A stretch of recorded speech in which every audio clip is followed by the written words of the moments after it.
আসসালামু আলাইকুম দর্শক।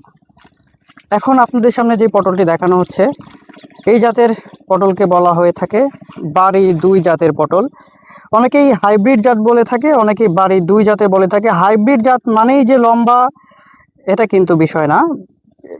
কিছু কিছু জাত থাকে যেগুলো অনেকেই বলে থাকে যেটা হাইব্রিড অথবা লম্বা জাত, কিন্তু সেই সকল জাতগুলো কিন্তু আপনারা নেওয়ার পরে লম্বা পেয়ে থাকেন। আর সেই কারণেই কিন্তু আমরা সব ভিডিওতে সরাসরি জমি থেকে, এই যে আপনাদের জমি থেকে দেখানোর চেষ্টা করতেছি যে পটলের বাড়ি দুই জাতের ফলনগুলো কেমন হয় এবং এটি কেমন লম্বা হয়ে থাকে এবং ফলন কেমন আসে। এই জাতের পটলগুলোতে প্রায় প্রতি বিঘাতে ফলন আসবে আপনার 18 থেকে 20 মণ পর্যন্ত। অন্যান্য জাতের তুলনায়, অন্যান্য পটলের জাতের তুলনায় এই জাতের পটলগুলো বেশি ফলন দেয় এই কারণে যে এটার জাতকে এভাবেই তৈরি করা হয়েছে।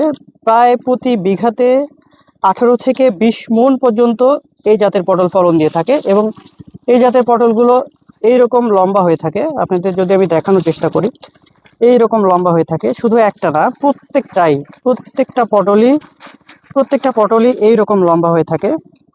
আপনাদের আমি সুন্দর করে যদি দেখানোর চেষ্টা করি, এগুলো প্রত্যেকটা উত্তোলন পটল তোলার উপযোগী হয়ে গেছে। এগুলো প্রত্যেক সপ্তাহে একবার করে পটল উত্তোলন করা হয়। আপনাদের যদি ফুল এবং পটলগুলো দেখানোর চেষ্টা করি, এগুলো প্রত্যেকটা পটলের গোড়ায় গোড়ায় একটি করে ফুল আসে এবং ফলন হয়। আপনাদের আমি সুন্দর করে যদি দেখানোর চেষ্টা করি, এই জাতের পটলের চারাগুলো আমরা সচরাচর লতা এবং চারা দুটোই বিক্রি করে থাকি। তবে লতাটা বেশি বিক্রি হয় কারণ লতা খুব দ্রুত বাড়ে এবং পটলের যে টবের চারাটা আছে সেটা খুব দ্রুত বাড়ে এবং দ্রুত মাচায় উঠে যায়। সে কারণে পটলের টবের চারাটা বেশি চাহিদা। এই জাতের চারাগুলো যদি আমাদের থেকে নিতে চান, আমরা সরাসরি জমি থেকে লতা নিয়ে চারা করে থাকি, টবের চারা অথবা লতা যদি নিতে চান আমাদের ভিডিওর উপরে দেওয়া নাম্বারে যোগাযোগ করে আমাদের থেকে চারাগুলো নিতে পারবেন। তাই আর দেরি না করে চারাগুলো নিতে অবশ্যই আমাদের ভিডিওর উপরে দেওয়া নাম্বারে যোগাযোগ করুন।